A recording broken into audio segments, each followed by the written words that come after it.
हाय buddies, मैं हूं आपका दोस्त मनीष और ये हमारा यूट्यूब चैनल मार्गदर्शक गुरुजी। दोस्तों, आज के इस वीडियो में हम शुड के 21वें यूज को सीखने वाले हैं कि शुड कैसे इस्तेमाल किया जा सकता है।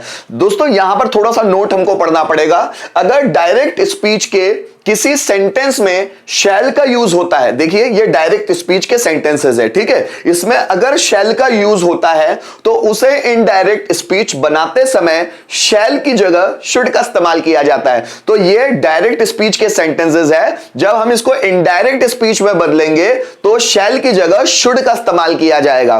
तो गाइस, थोड़ा सा हमको ये समझना जरूरी है कि डायरेक्ट स्पीच क्या होता है और इनडायरेक्ट स्पीच क्या होता है। डायरेक्ट स्पीच का मतलब होता है कर्ता ने जैसा कहा, डायरेक्ट उसने जैसा बोला, और इनडायरेक्ट स्पीच का मतलब होता है कि हमने अपने हिसाब से तोड़ मड़ोड़ के सेंटेंस कैसे बोले। जैसे कर्ता ने जो कुछ भी कहा वो हम अपने हिसाब से कह रहे हैं, तो उसको बोलते हैं इनडायरेक्ट स्पीच। आप समझ रहे हैं? मतलब कर्ता, डायरेक्ट स्पीच का मतलब होता है प्रत्यक्ष कथन, कि कर्ता ने जैसा कहा वैसा का वैसा हम लोगों ने इन्वर्टेड कॉमा में बता दिया।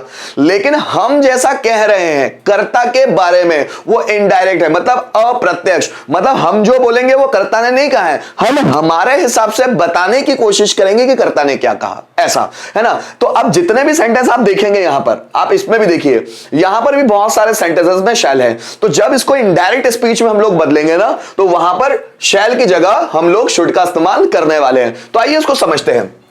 She said, I shall become an engineer. उसने कहा कि मैं इंजीनियर बनूंगी। किसने कहा? शी ने कहा था कि मैं इंजीनियर बनूंगी। उसको चेंज कैसे करेंगे? She said that. She said that.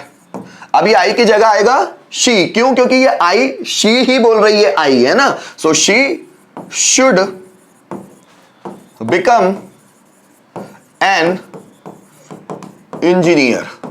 आगे देखिएगा, Ram sad I shall not tolerate him any more. Ram ने कहा कि मैं उसे अब ज्यादा सहन नहीं करूंगा। एनी मोर मतलब ज्यादा, अब मैं उसे ज्यादा सहन नहीं करूंगा। सो राम सैड दैट, अब ये आई किसके लिए आया है? राम के लिए। सो ही शैल का शुड नॉट टॉलरेट हिम, मतलब कोई और था, him any more, any more. So Ram said that he should not tolerate him anymore. है ना।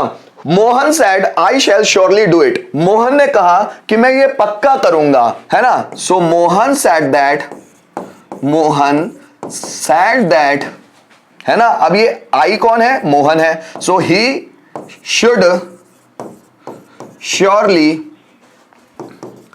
do, अब ये it है, it का that, ठीक है। सो Mohan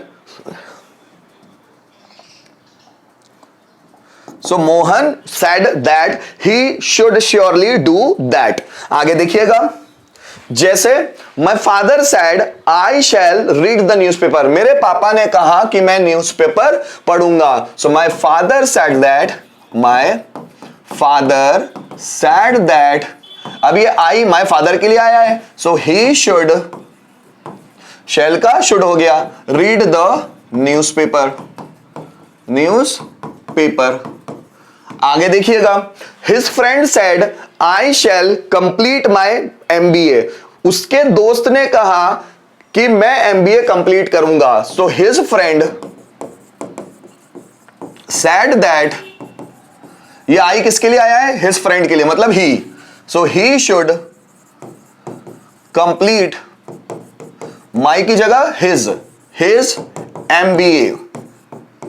His friend said that he should complete his MBA. They said we shall not go back. They said, उन्होंने कहा कि हम वापस नहीं जाएंगे। So they said that, ये we कौन है? they ही है। So they said that they should not go back.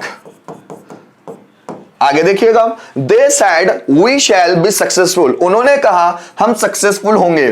तो ये उन्होंने ही कहा है कि हम सक्सेसफुल होंगे, है ना। So they said that they should be successful, they should be successful, कि वे सक्सेसफुल होंगे।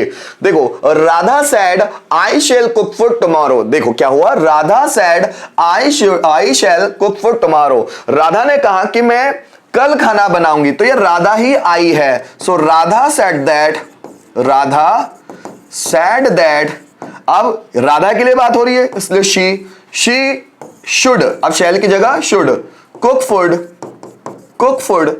और जब ये टुमारो आता है ना तो उसके लिए नेक्स्ट डे ले लेते हैं, द नेक्स्ट डे, है ना। तो डायरेक्ट स्पीच में अगर टुमारो आता है तो इनडायरेक्ट स्पीच में द नेक्स्ट डे ले लेते हैं। अगर डायरेक्ट स्पीच में यस्टरडे आता है तो हम दो उसको इनडायरेक्ट स्पीच में द लास्ट डे करके ले लेते हैं, है ना। तो Radha said that she should cook food the next day, कि वो अगले दिन खाना पकाएगी। सो गाइस, यहां पर हमने क्या किया, शैल की जगह शुड लगाना सीखा। तो ये भी शुड का एक यूज है जो हमें जानना चाहिए था। तो गाइस, इस वीडियो के माध्यम से हमने शुड का 21वां यूज समझा। उम्मीद करता हूं ये डायरेक्ट और इनडायरेक्ट स्पीच में शैल की जगह शुड कैसे लगता है आपको समझ में आया होगा।